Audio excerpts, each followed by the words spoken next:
A crystal chandelier cast golden light across the dining room, and Lucy Williams moved between tables like she'd been born to serve. 28 years old. Flawless posture. An elegant bun that never loosened, even after 10-hour shifts. She'd been doing this for 362 days. 3 more days. Just 3 more days, and the test would be over. Her father, one of the most powerful men in American business, had made her a promise. Live 1 year as a waitress. Earn your own money. Tell no one who you really are. Then, the empire would be hers. Lucy refilled a water glass without being asked. She smiled at an elderly couple celebrating their anniversary. She moved through the elegant restaurant as if she belonged there, because, in a way, she did. Not as a server. But no one knew that. The restaurant hummed with quiet wealth. Soft jazz played in the background. The kind of place where a single dinner cost more than most people earned in a week. Lucy had grown up in rooms like this, but now she saw them differently. She understood what it meant to ache after a long shift. To smile when you wanted to scream. To be invisible, even when you were standing right there. The front doors opened. Lucy glanced up, and felt something shift in the air. A man walked in. Tall. Sharply dressed in a tailored navy suit that probably cost more than her monthly rent. Dark hair styled with casual precision. A face that belonged on magazine covers. Strong jaw, confident eyes, the kind of smile that knew it could get away with anything. Joseph Harrington. Lucy recognized him immediately. Old money. The kind of family that had been wealthy for generations.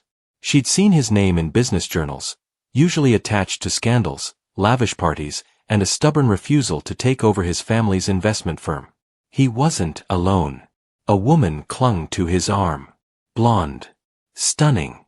Dripping in designer everything. Her laugh echoed across the restaurant, sharp and performative, like she needed everyone to know she was having the best time of her life. Lucy's supervisor approached them with a practiced smile. Mr. Harrington, what a pleasure. Your usual table. Of course, Joseph said smoothly. His voice carried the easy confidence of someone who'd never been told no. They were seated in the center of the room. Maximum visibility. Joseph wanted to be seen. Lucy's supervisor caught her eye and gestured subtly. Her section. She took a breath, smoothed her apron, and approached the table with the same grace she'd carried her entire life. Good evening, Lucy said warmly. My name is Lucy, and I'll be taking care of you tonight. Can I start you off with something to drink? Joseph barely glanced at her. Champagne. The Bollinger. And make sure it's cold this time. Last week's bottle was practically room temperature. His companion giggled. Joseph, you're terrible. I'm honest, he corrected. There's a difference. Lucy kept her expression neutral. Of course. I'll have that right out for you. She turned to leave. Wait. Joseph's voice stopped her. She turned back, meeting his gaze directly.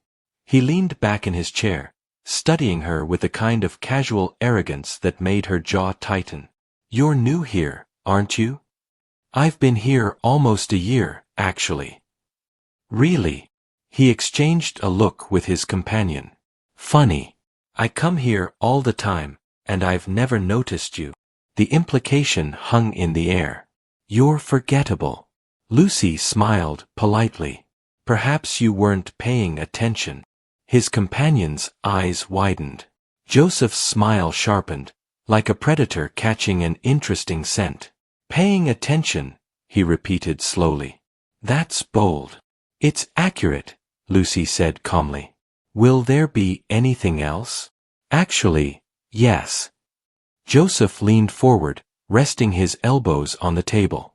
I'm curious. What do you think about investments? Lucy blinked. I'm sorry. Investments. Stocks. Bonds. Crypto. Surely you have opinions. His tone was mocking, playful. Or do waitresses not think about money? His companion laughed again, Too loud, too eager. Lucy felt every eye in the nearby tables turn toward them. The conversation had shifted. This wasn't about champagne anymore. This was a game. And Joseph Harrington wanted to play. She could walk away, smile, nod, bring the champagne and let him have his fun. But 362 days of biting her tongue had taught her something important. Sometimes, silence cost more than words. Lucy met his gaze without flinching. Her voice was steady, calm, almost amused. I think, she said slowly, that people who inherit their wealth rarely understand its value. The restaurant seemed to hold its breath. Joseph's smile froze. And Lucy turned and walked away. The silence lasted exactly 3 seconds. Then Joseph's companion gasped, a sharp, scandalized sound that echoed across the polished floors. Did she just? She did, Joseph said quietly. His eyes followed Lucy as she walked toward the bar. Not angry. Not yet. Something else. Curiosity, maybe. Or disbelief. No one spoke to him like that. Especially not a waitress. Around them, conversations had paused. Heads turned subtly. The kind of attention that feeds on tension, waiting to see what happens next. Joseph's companion leaned in, her voice dropping to a sharp whisper. Are you going to let her talk to you like that? He didn't answer. He was still watching Lucy, the way she moved through the dining room with that effortless grace. Like she owned the place. It irritated him. Joseph, his companion pressed. Say something.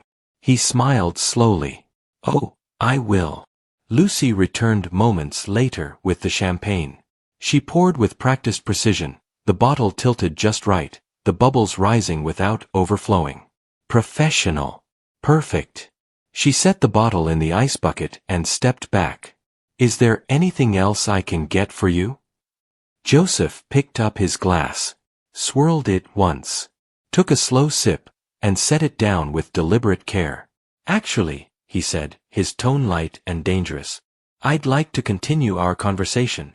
Lucy's expression didn't change. Of course. You said people who inherit wealth don't understand its value. He leaned back, crossing one leg over the other. That's a bold statement from someone who, what? Makes 30,000 a year? Maybe 40 with tips. His companion giggled nervously. Lucy didn't flinch. I make enough. Enough, Joseph repeated, as if testing the word. Fascinating. So tell me, if you're so wise about money, what would you do with, say, $1 million? It was a trap. Lucy could see it clearly. Answer too simply, and he'd mock her. Answer too cleverly, and he'd accuse her of lying. She met his gaze, and spoke with calm certainty. I'd invest 70% in index funds with a 10-year horizon, 20% in municipal bonds for stability, and 10% in carefully selected growth stocks, companies with strong fundamentals and ethical leadership. Joseph blinked. His companion's smile faltered. Around them, nearby diners had stopped pretending not to listen. Lucy continued, her voice steady and composed.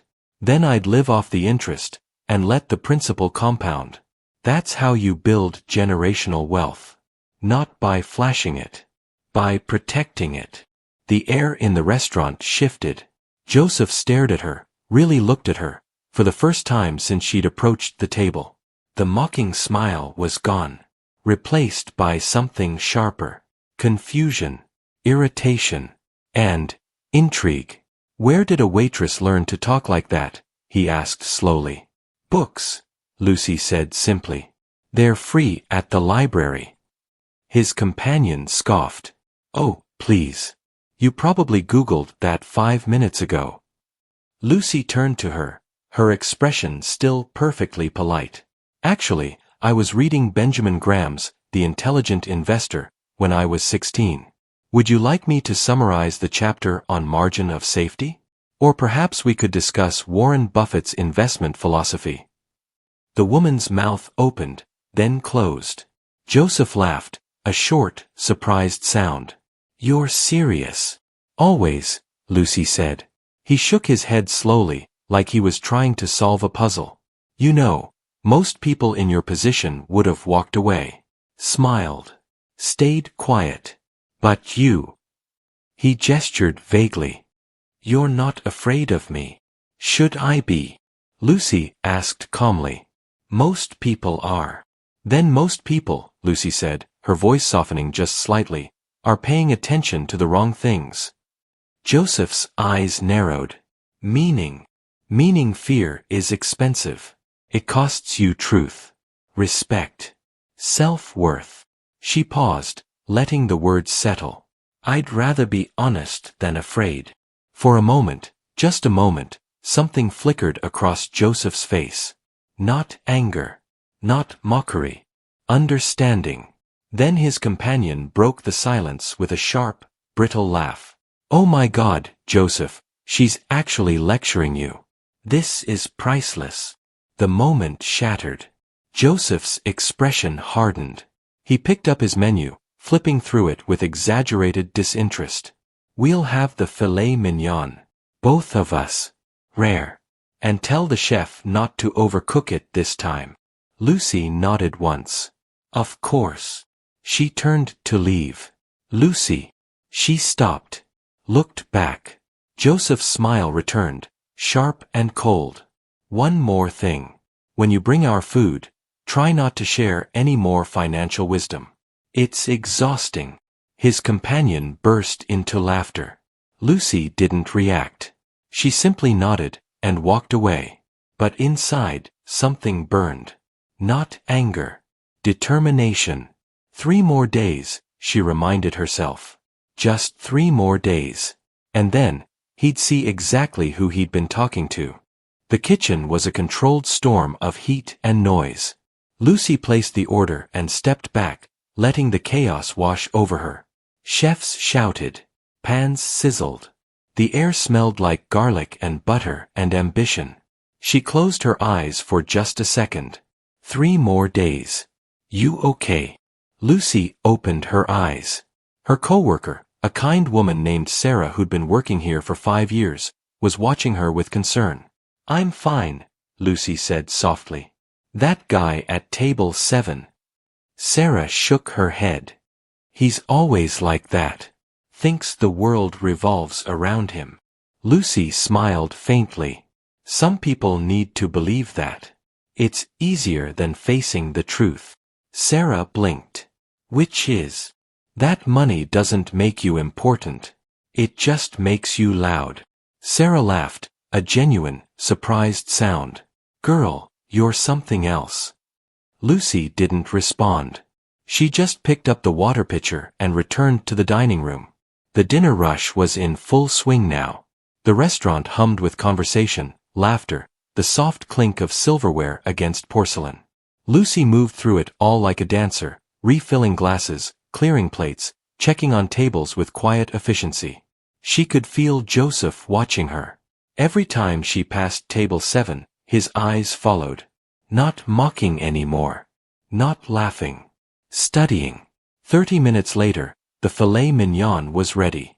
Lucy carried both plates with perfect balance, setting them down in front of Joseph and his companion with practiced grace. "2 filet mignons, rare," she said smoothly. "Is there anything else I can bring you?" Joseph cut into his steak. Took a bite. Chewed slowly. "It's fine," he said dismissively. His companion picked at her food, barely eating. She was too busy watching Joseph, waiting for him to entertain her again. Lucy turned to leave. "Actually," Joseph said, his voice stopping her once more. "I have a question." Lucy turned back, her expression neutral. "Yes. You talk like someone who's studied finance. Read the books. Learned the theories." He set down his fork, leaning back in his chair. "So why are you here? Serving tables." It was a genuine question. Not mocking this time. Curious. Lucy hesitated, just for a heartbeat, because the truth was complicated. And she couldn't tell him. Sometimes, she said carefully, the best education comes from places you don't expect. That's not an answer, Joseph said. It's the only one I have, Lucy replied. His companion rolled her eyes. Oh, please. She's probably got student loans. Failed dreams. The usual sob story. Lucy's jaw tightened, but her voice stayed calm. Everyone has a story. Some people just assume they already know it. Joseph's eyes flickered with something. Respect? Frustration? It was hard to tell. You're very composed, he said quietly. Most people would have lost their temper by now. Losing your temper, Lucy said, means losing control. I prefer to keep mine. Control, Joseph repeated. He smiled faintly. That's interesting. Because from where I'm sitting, you don't have much of it. Lucy tilted her head slightly. Meaning you're a waitress. You take orders. You smile when people are rude. You depend on tips to survive. He gestured around the restaurant. That's not control. That's survival. His companion smirked. He's right, you know. Lucy met Joseph's gaze, and something shifted in her expression. Not anger. Not defensiveness. Pity. You think control is about money, she said softly. But it's not. Control is about choosing how you respond when life tests you. It's about dignity, integrity, knowing who you are, even when no one else does. Joseph frowned. That's naive. No, Lucy said. That's strength. She turned to walk away. Wait. This time, his voice was different. Softer. Almost uncertain. Lucy stopped. Looked back. Joseph was staring at her like he was seeing her for the first time. Really seeing her. Who are you? He asked quietly. Lucy smiled, a small, private smile that didn't quite reach her eyes. Just a waitress, she said. And she walked away. But as she moved through the dining room, she felt it. The weight of his gaze. The unspoken question hanging in the air. Joseph Harrington was starting to realize something. She wasn't ordinary. Across the restaurant, an older gentleman at a nearby table caught Lucy's attention. He was dining alone, dressed in an expensive suit, with a kind of presence that spoke of old money and quiet power. He'd been watching the entire exchange. As Lucy passed his table, he spoke. His voice was low and warm. That was well said, young lady. Lucy paused, surprised. Thank you, sir. He smiled. I've spent 40 years in business. And I've learned one thing, the people who understand value are rarely the ones flashing it. Lucy's chest tightened. She nodded once. I appreciate that. Keep your dignity, he said gently. It's worth more than any stock portfolio. She smiled, and for the first time that night, it was genuine. I will. Back at table 7, Joseph was silent. His companion was talking, complaining about something trivial, but he wasn't listening. He was thinking about the waitress with the perfect posture and the sharp mind, and wondering why she felt like a puzzle he couldn't solve. The rest of the dinner service passed in a blur. Lucy moved between tables with the same quiet grace. Smiling. Efficient. Professional. But she could feel it. Joseph's attention hadn't left her. Every time she walked past table 7, his eyes followed. Not mocking anymore. Not cruel. Confused. His companion had noticed too. Joseph, she said sharply, cutting into her dessert. Are you even listening to me? He blinked, pulling his gaze away from Lucy. What? I've been talking for 10 minutes, and you haven't heard a word. I heard you, Joseph said absently. Then what did I just say? Silence. His companion set down her fork with a sharp clink. You're obsessed with that waitress. I'm not obsessed, Joseph said. I'm curious. About a waitress. About someone who talks like she has an MBA. but serves tables for a living. He leaned back. It doesn't add up. His companion laughed, cold and brittle. Maybe she's just pretending. No, Joseph said slowly. She's not pretending. How do you know? Because people who pretend try too hard. She doesn't. She just is. His companion stared at him like he'd lost his mind. You're being ridiculous. Maybe he was. Joseph had spent his life surrounded by people who wanted something from him. Money, connections, status. But Lucy, she didn't want anything. And that made her dangerous. Across the restaurant, Lucy approached the older gentleman's table. Can I get you anything else, sir? She asked warmly. He smiled. Just the check. And a word of advice, if you'll permit an old man his indulgence. Lucy tilted her head. Of course. Whatever game you're playing. He gestured subtly toward table 7. You're winning. Lucy's breath caught. The man's eyes twinkled. I've been in boardrooms with men like him my entire life. Arrogant. Entitled. Used to getting their way. He leaned forward. But you've done something they rarely experience. What's that? Lucy asked softly. You've made him think. Lucy's lips curved into a faint smile. I wasn't trying to. That's why it worked, the man said. The best lessons are the ones we don't see coming. He handed her his credit card. Lucy took it, her chest tight. Thank you, she said quietly. No, the man said gently. Thank you. Lucy walked away before the emotion could show on her face. At table 7, Joseph was watching her again. His companion had given up. She was scrolling through her phone, expression sour. I'm going to the restroom, she announced, standing abruptly. Joseph didn't respond. As soon as she was gone, he caught Lucy's eye and gestured her over. Lucy approached slowly. Yes. Sit, Joseph said, nodding to the empty chair. Lucy blinked. I'm working. Sit. Just for a minute. She hesitated, then glanced around. Her supervisor was in the kitchen. The dining room was mostly cleared. Against her better judgment, she sat. Joseph studied her for a long moment. Not mocking. Just curious. Why do you do this? He asked finally. Do what? This.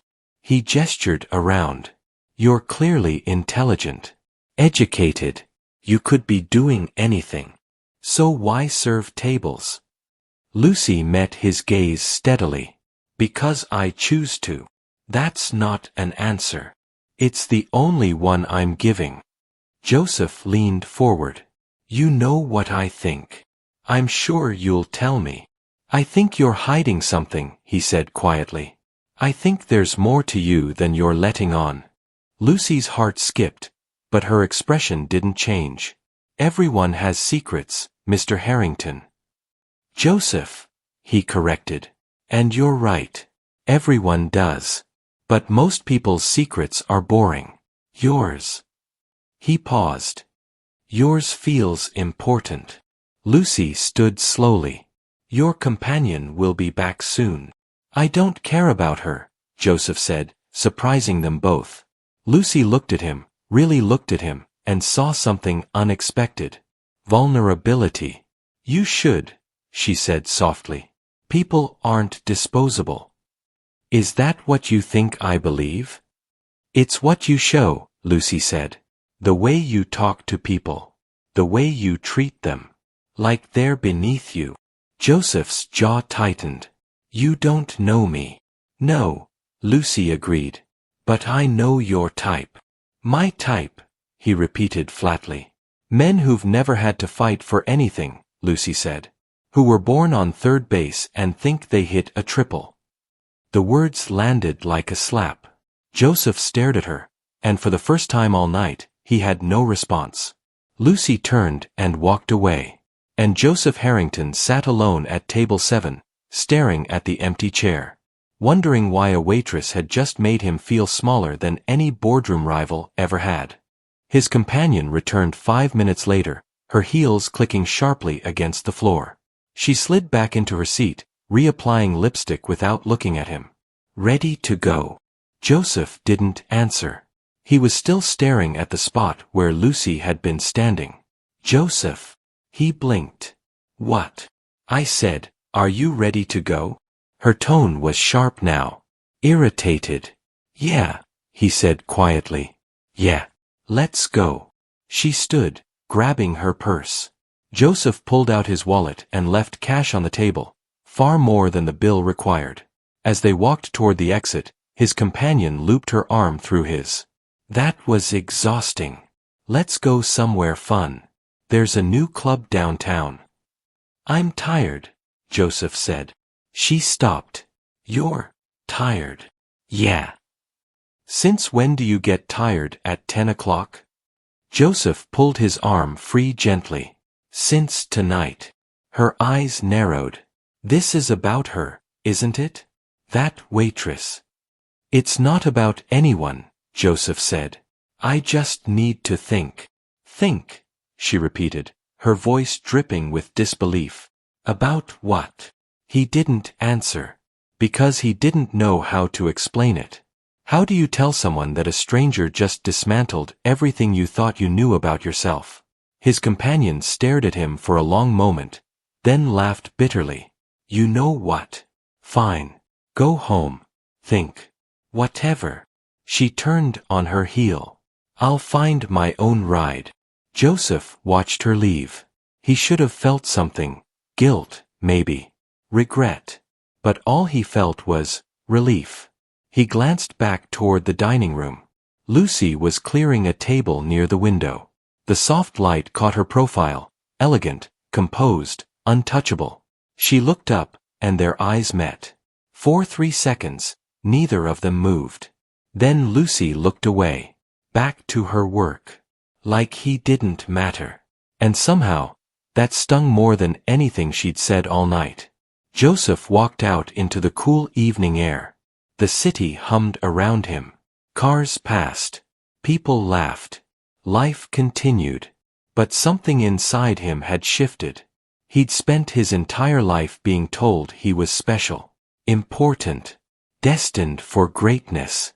But tonight, a waitress had looked at him and seen right through the facade. And the worst part? She was right. Inside the restaurant, Lucy finished her shift in silence. Sarah approached her as she was counting tips in the back room. Girl, what happened with that guy at table 7? Lucy didn't look up. Nothing. Nothing. Sarah laughed. Half the restaurant was watching you too. He looked like you'd just told him his entire life was a lie. Lucy's hands stilled. Because that's exactly what she'd done. He'll be fine, Lucy said quietly. Will he? Sarah asked, her voice gentler now. Because he didn't look fine when he left. Lucy zipped up her purse. People like him always land on their feet. Maybe, Sarah said. But you rattled him. I could see it. Lucy met her eyes. Good. Sarah blinked. Good. Sometimes people need to be rattled, Lucy said. It's the only way they wake up. She grabbed her coat and headed for the door. The night air was cool. The city glowed with 1,000 lights. Lucy walked slowly, letting the tension of the evening drain away. 3 more days. Her phone buzzed. A text from her father. How's the final stretch? Ready to come home. Lucy smiled faintly. Typed back. Almost. It's been interesting. Interesting how? She hesitated, then typed, I'll tell you when I see you. Her father's response came immediately. Proud of you. Always. Lucy's chest tightened. She'd spent a year living on minimum wage. Scraping by. Learning what it meant to struggle. And it had changed her. Not because it was hard. But because it was real. She understood now why her father had asked this of her. Why he'd insisted she live this way before taking over the company. Because you can't lead people you don't understand. And she understood now. 10 blocks away, Joseph stood on the balcony of his penthouse apartment. The city stretched out below him, vast, indifferent, beautiful. He'd always loved this view, the sense of being above it all. But tonight, it felt hollow. He thought about Lucy's words. Born on third base. Think they hit a triple. He wanted to be angry, to dismiss her as bitter, jealous, wrong. But he couldn't, because deep down, he knew she was right. He'd never fought for anything, never struggled, never had to prove himself. Everything had been handed to him, and somewhere along the way, he'd started to believe he deserved it. Joseph pulled out his phone, opened a browser, typed, "The Intelligent Investor Benjamin Graham." He stared at the screen for a long moment. Then he ordered the book. It was a small thing. Insignificant, maybe. But it was a start. Back in her small apartment, Lucy kicked off her shoes and collapsed onto the couch. Her feet ached. Her back was sore. But her mind was clear. She'd done it. Survived the year. Kept her dignity. Learned the lessons her father wanted her to learn. And tomorrow, she'd do it again. Just 2 more days. She closed her eyes, and thought about the arrogant billionaire with the confused eyes. Wondered if she'd ever see him again. And told herself it didn't matter. 2 days passed. Joseph didn't return to the restaurant. But he couldn't stop thinking about it. About her. He'd read 3 chapters of the book. The Intelligent Investor. Dense. Challenging. Humbling. Every page felt like a reminder of how little he actually knew. His father had called twice, asking when he'd come to the office, when he'd finally take his place in the family business. Joseph had ignored both calls. On the second night, he sat in his apartment with a glass of whiskey he didn't drink. The city lights blurred outside his window. He kept hearing her voice. Calm. Steady. Unwavering. People who inherit wealth rarely understand its value. He'd spent his life thinking money made him powerful. But Lucy had shown him something else. That power without purpose was just noise. His phone buzzed. A text from his companion. "You've been weird. What's going on?" Joseph stared at the message. Didn't reply. Because how could he explain that a waitress had dismantled his worldview in under an hour? He set down his phone and made a decision. Tomorrow, he'd go back. And this time, he'd do better. Lucy woke up on her final day with a strange mix of relief and sadness. 365 days. She'd done it. Tonight, after her shift, the agreement would be complete. She could tell her father. Reclaim her life. Step into the role she'd prepared for. But as she tied her apron, she felt something unexpected. Gratitude. This year had been hard. Exhausting. Humbling. But it had also been real. She'd learned what it meant to earn every dollar. To be invisible, and still hold onto dignity. Sarah bumped her shoulder. Last day. How does it feel? Lucy smiled. Surreal. You ever gonna tell me why you're leaving? New opportunity, Lucy said carefully. Sarah grinned. Good for you. You deserve it. Lucy's chest tightened. Thank you. For everything. Girl, stop. You're gonna make me cry. Sarah laughed. Come on. Let's make this last shift count. The lunch service was steady. Businessmen. Tourists. Regulars. Lucy moved through it with practiced grace. And then, he walked in. Joseph. Alone this time. Lucy's breath caught. He looked different. Less polished. More uncertain. Their eyes met across the dining room. He nodded once. A silent request. Lucy's supervisor gestured her forward. Table 12. He asked for you specifically. Lucy's heart hammered, but her expression stayed calm. She approached slowly. Good afternoon. Back so soon.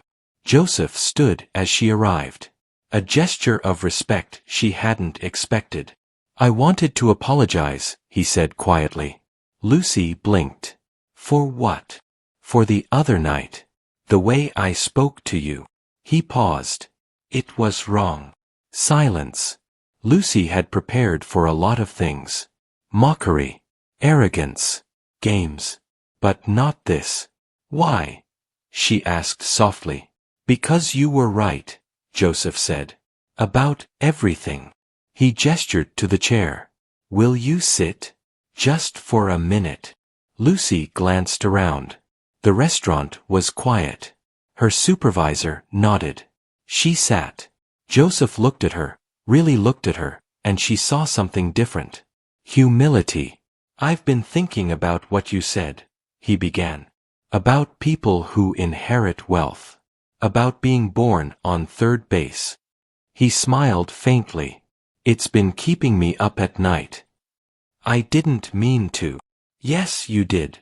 Joseph interrupted gently. And I needed to hear it.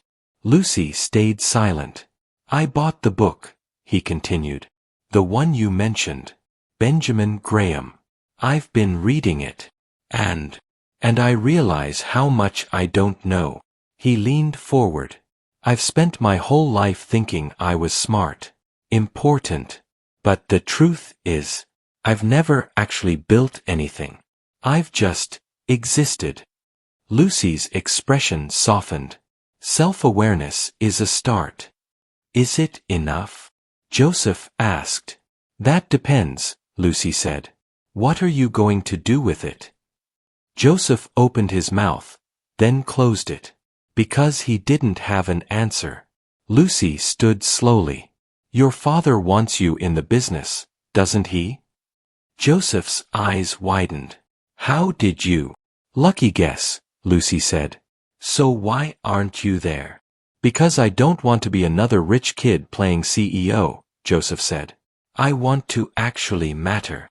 Lucy smiled, the first genuine smile she'd given him. Then stop running, she said quietly. And start building. She turned to walk away. Wait. She stopped. Can I see you again? Joseph asked. Outside of this? Lucy's heart twisted. Tonight. After tonight, she could tell him everything. But not yet. Maybe, she said softly. If you're still interested, after you know the truth. Joseph frowned. What truth? Lucy just smiled. And walked away. The rest of Lucy's shift passed in a strange haze. Joseph stayed. Ordered lunch. Ate slowly. But mostly, he watched her work. Not with arrogance this time. With something else. Fascination. He saw things he'd never noticed before. The way she anticipated a customer's needs before they asked. The kindness in her voice when an elderly woman struggled with the menu. The patience she showed a flustered father with 2 crying children.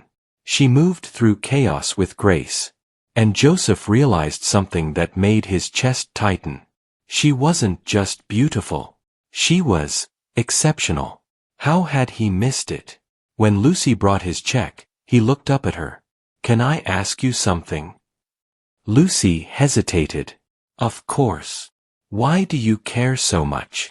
Joseph asked quietly. About this job. About these people. You could just go through the motions. But you don't. Lucy smiled faintly. Because everyone matters. The CEO in the corner booth. The single mother counting change for her daughter's birthday dinner. They all deserve to be seen. And you see them, Joseph said. It wasn't a question. I try. Joseph stared at her for a long moment. Then he did something that surprised them both. He pulled out a business card and wrote on the back. This is my personal number, he said, sliding it across the table. Not for games. Or anything like that. Just, if you ever want to talk.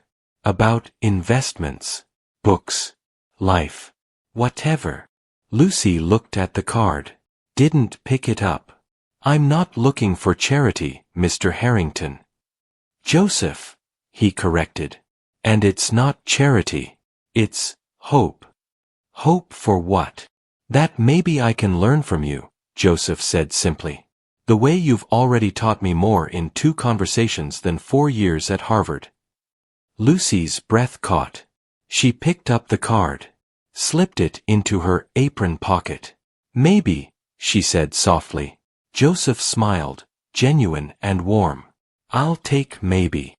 He stood, leaving cash that included a tip 3 times the bill. As he walked toward the exit, he paused. Looked back. Lucy. She turned. Thank you, he said, for not giving up on me. And he left. Lucy stood there, card pressed against her pocket, heart pounding. Sarah appeared at her elbow. Girl. What just happened? I don't know, Lucy whispered. But she did know. Something had shifted. Between them. Inside her. She'd spent a year keeping her distance from everyone. Playing a role. Hiding who she was. But Joseph, he'd seen through it. Not all the way. But enough. And that terrified her. The afternoon stretched into evening. Lucy's final shift was almost over. At 6 o'clock, her supervisor called her into the office. Lucy, we're really going to miss you, she said warmly. You've been one of our best. Are you sure you can't stay? Lucy smiled. I'm sure. But thank you. This year. It meant more than you know. Her supervisor handed her an envelope. Final paycheck. And a little extra. You've earned it. Lucy took it, her throat tight. Thank you. She changed out of her uniform for the last time. Folded her apron carefully. 365 days. It was done. Her phone buzzed. A text from her father. Dinner tonight? 8 p.m. Same restaurant. Time to celebrate. Lucy smiled. Typed back. I'll be there. She walked out into the evening air. The city was alive with light and sound. For the first time in a year, she felt like herself again. But as she walked, she pulled out Joseph's card. Stared at the number. She should throw it away. Her life was about to change completely. She'd be CEO of her father's company. Busy. Powerful. In a completely different world. But she didn't throw it away. She tucked it carefully into her wallet. Because some connections were worth keeping. Across town, Joseph sat in his father's office for the first time in months. His father looked up, surprised. Joseph, what are you doing here? I want to learn, Joseph said simply. The business. Everything. I want to start from the ground up. His father's eyes widened. What changed? Joseph thought about Lucy. Her steady gaze. Her quiet strength. I met someone who reminded me what matters, he said. And I don't want to waste any more time. His father smiled, the first real smile Joseph had seen in years. Then let's get started. As Joseph listened to his father explain the company's structure, he felt something he hadn't felt in a long time. Purpose. He pulled out his phone during a break. Stared at it. Should he text her? He wanted to. Wanted to tell her that she'd changed something in him. But he didn't. Because he needed to prove it first. Not with words. With action. Meanwhile, Lucy stood in front of her closet at home. Tonight, she'd have dinner with her father. He'd officially hand over control of the company. She'd walk into that restaurant as Lucy Williams, heiress. Not Lucy Williams, waitress. And everything would change. She pulled out an elegant dress. Navy blue. Sophisticated. The kind of thing she'd worn in her old life. It felt strange. Foreign. Like putting on someone else's skin.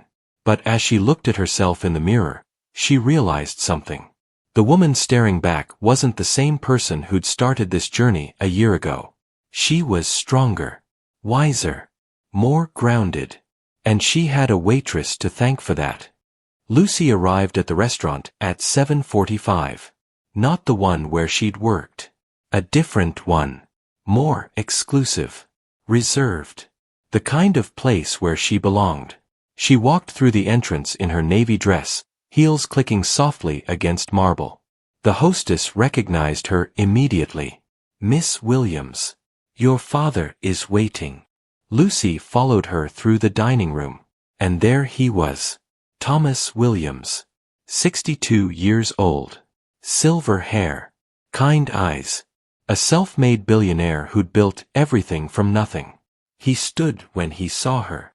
Pulled her into a warm embrace. You did it, he whispered. I'm so proud of you. Lucy's eyes burned.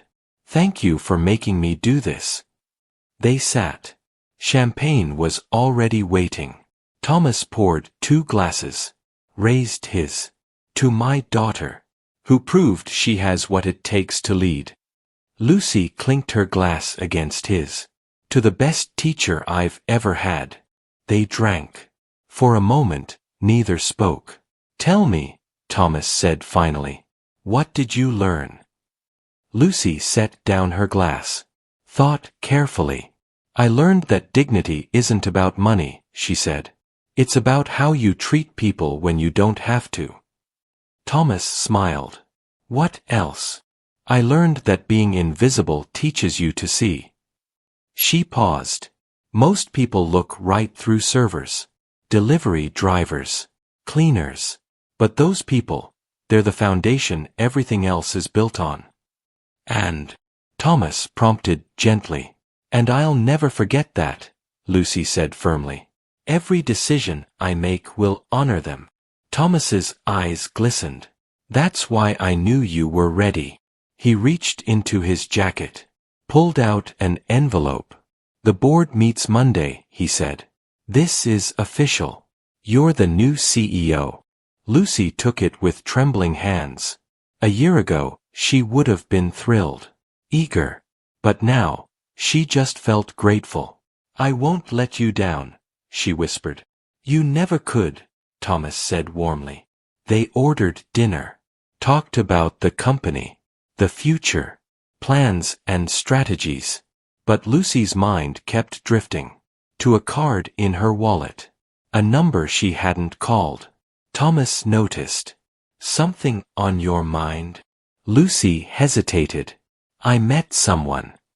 Thomas raised an eyebrow. During the year? A customer. He challenged me. Made me think. Good or bad? Both, Lucy admitted.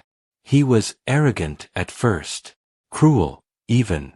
But then, he changed. Or maybe I helped him change. Thomas studied her carefully. Do you want to see him again? I don't know if I should, Lucy said. Everything's about to change. My life. My responsibilities. Lucy, Thomas interrupted gently. You spent a year learning what matters. Don't forget that lesson now. She looked at him. What do you mean? I mean power and position are tools, he said. But connection, that's what makes life worth living. Lucy's throat tightened. Before she could respond, there was commotion near the entrance. Voices. Laughter. Lucy glanced up and froze. Joseph Harrington walked into the restaurant. With his companion. The same woman from before. Lucy's heart stopped. He was 20 feet away. Hadn't seen her yet. Thomas followed her gaze. Someone you know? That's him, Lucy whispered. Thomas's expression sharpened with interest. The one who challenged you. Yes. And the woman? His friend. I think. Thomas watched as Joseph and his companion were seated across the room. What are you going to do? Lucy's mind raced. She could hide. Hope he didn't notice. Or, she could face this. Own who she was. Before she could decide, Joseph's companion spoke loud enough to carry. Joseph, You've been so serious lately. What happened to the fun guy I know? Joseph's response was quieter. But Lucy heard it. I'm trying to be better. His companion laughed.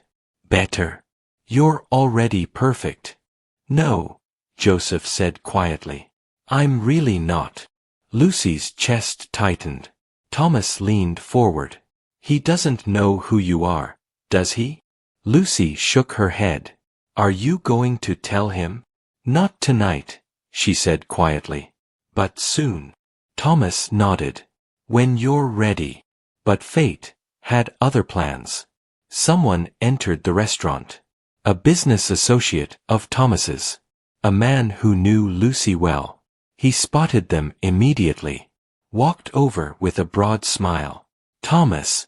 And Lucy. His voice boomed across the elegant space. Congratulations on the big announcement. The board is thrilled you're taking over as CEO. Every head in the restaurant turned, including Joseph's. His eyes found Lucy. Recognition flashed. Then confusion. He stood slowly, staring. The waitress. At a table with Thomas Williams. Being congratulated for becoming CEO. His face went pale. And Lucy met his gaze directly. The restaurant fell silent. Not literally. Conversations continued. Silverware clinked. Music played softly. But for Joseph, the world stopped. He stared at Lucy. At the elegant dress. The confident posture. The way she sat across from Thomas Williams like she belonged there. Because she did. His companion noticed his expression. Joseph? What's wrong? He didn't answer. Couldn't. His mind was racing. Connecting pieces. The intelligence. The grace. The way she'd spoken about investments like someone who'd studied them for years. The confidence. The refusal to be intimidated. It hadn't been an act. It had been her. The business associate was still talking to Thomas and Lucy, oblivious to the tension. I have to say, Thomas, brilliant strategy. Having her work from the ground up. She'll understand the company in ways most CEOs never do. Thomas smiled proudly. That was the point. Lucy's eyes never left Joseph's. She wasn't apologizing. Wasn't explaining. Just watching. Joseph's companion followed his gaze. Saw Lucy. Recognition flickered. Wait, isn't that the waitress from? Yes, Joseph said quietly. But. His companion's eyes widened as understanding dawned. She's Thomas Williams's daughter. Joseph nodded slowly. His companion's face flushed. Oh my God. The things we said. The way we treated her. The way I treated her. Joseph corrected. His voice was hollow. He thought about that first night. The mockery. The condescension. The way he'd tested her about investments, like she was beneath him. She'd been playing a role. Living a test. And he'd failed spectacularly. His companion grabbed his arm. Joseph, we should leave. This is humiliating. But Joseph didn't move. He was still staring at Lucy. She stood slowly. Said something to her father. Thomas nodded. And Lucy walked across the restaurant, directly toward Joseph's table. Every eye in the room followed her. She stopped 3 feet away. Met his gaze with that same calm strength. Hello, Joseph, she said softly. His companion looked between them, uncomfortable. I need to use the restroom. She fled. Joseph and Lucy stood alone in the middle of the crowded restaurant. You knew, Joseph said finally. That whole time. You knew who I was. Yes, Lucy said simply. And you let me. He trailed off. Because what had she let him do? Humiliate himself? Reveal exactly who he was? I let you be yourself, Lucy said. The same way you let me be myself. Joseph shook his head. I treated you like you were nothing. You treated me like you treat everyone, Lucy corrected gently. That's what I needed to see. Why? His voice cracked slightly. Because my father taught me something, Lucy said. You can't judge someone's character when they're performing. You judge it when they think no one important is watching. Joseph flinched. And I failed. At first, Lucy agreed. But then, you came back. You apologized. You tried to change. Because I thought. He stopped himself. Because you thought I was just a waitress, Lucy finished. And you wanted to be better, even for someone you considered beneath you. The words hung between them. That's what matters, Joseph, Lucy said softly. Not where you started, but where you chose to go. Joseph stared at her. This woman who'd seen him at his worst, and somehow still found something worth saving. I don't know what to say, he admitted. You don't have to say anything, Lucy said. I just wanted you to know. The test wasn't just for me. It was for everyone I met. Did I pass? Joseph asked quietly. Lucy smiled. Small. Genuine. You're still taking it. She turned to walk away. Lucy. She stopped. Looked back. The card I gave you, Joseph said. The number. Does the offer still stand? Lucy studied him for a long moment. She could say no. Walk away. Close this chapter completely. But something in his eyes stopped her. Vulnerability. Hope. A genuine desire to be better. Call me Monday, she said. After 9. I'll have 10 minutes between meetings. Joseph's expression shifted. Relief. Gratitude. Something deeper. I will, he promised. Lucy nodded once, and returned to her father's table. Thomas was watching with knowing eyes. How do you feel? Honest, Lucy said. For the first time in a year, completely honest. Good, Thomas said. That's where everything real begins. Across the room, Joseph sat down slowly. His companion returned, anxious and embarrassed. Can we please leave? Not yet, Joseph said quietly. He pulled out his phone, opened his notes, started typing. Questions he wanted to ask Lucy, things he needed to learn, ways he could prove he was serious about changing. His companion watched him, confused. What are you doing? Homework, Joseph said, and for the first time in his life, he actually meant it. Monday morning arrived with bright sunlight and possibility. Lucy stood in front of the mirror in her corner office. Not her father's office. Her own. CEO. The title still felt surreal. But when she looked at herself, she saw someone different than the woman who'd started this journey. Stronger. Wiser. Grounded. Her assistant knocked softly. Miss Williams? You're 9 o'clock. Lucy checked her watch. 9:15. Her phone rang. Joseph. She smiled. Picked up. You're late. I know, Joseph said. I was nervous. Why? Because. He paused. Because I want this to matter. Lucy sat down at her desk. Looked out at the city below. Then make it matter. How? Tell me what you've been doing, Lucy said. Since that night. Joseph took a breath. I started working at my father's company. Entry level. Learning the business from the ground up. I'm in the mailroom right now, actually. Lucy's eyebrows rose. The mailroom.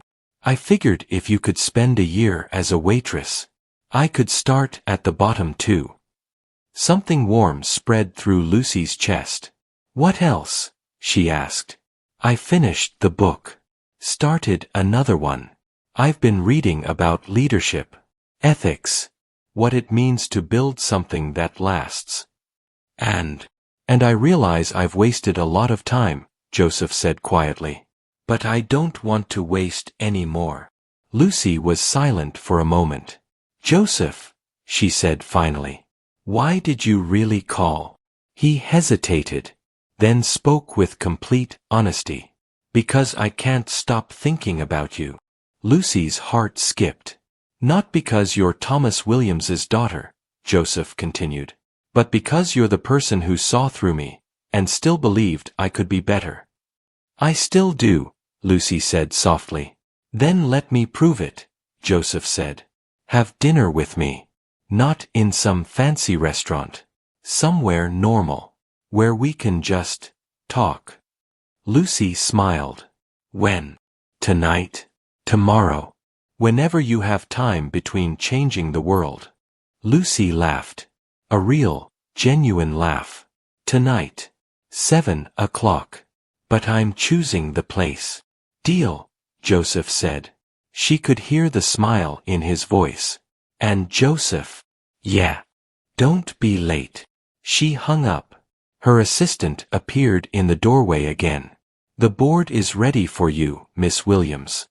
Lucy stood. Smoothed her jacket. Took a breath. A year ago, she would have walked into that boardroom as Thomas Williams's daughter. But today, she walked in as herself. Someone who'd learned the value of every dollar. The dignity of hard work. The importance of seeing people, not their positions. The meeting lasted 2 hours. Lucy presented her vision for the company. Plans that honored her father's legacy while pushing forward into the future. The board listened. Asked questions. Challenged her. And she answered every single one with confidence and grace. When it was over, the chairman shook her hand. Your father chose well. He taught me well, Lucy corrected. That evening, Lucy met Joseph at a small Italian restaurant. Nothing fancy. Just good food and honest conversation. He was already there when she arrived. Standing. Waiting. He looked different. Less polished. More real. You came, he said. I said I would, Lucy replied. They sat. Ordered. Talked. Not about money or business or power. About books. Dreams. Mistakes. Hope. And as the evening wore on, Lucy realized something. She'd spent a year learning to see people clearly. But Joseph, he was learning to see himself. And that made all the difference. When dinner ended, they walked through the city together. No destination. Just walking. Thank you, Joseph said quietly. For what? For not giving up on me, he said. When you had every reason to. Lucy stopped. Looked up at him. Everyone deserves a chance to grow, she said. You just needed someone to show you how. Joseph smiled. Reached for her hand. And Lucy, let him take it. Because some connections were worth building. One honest moment at a time.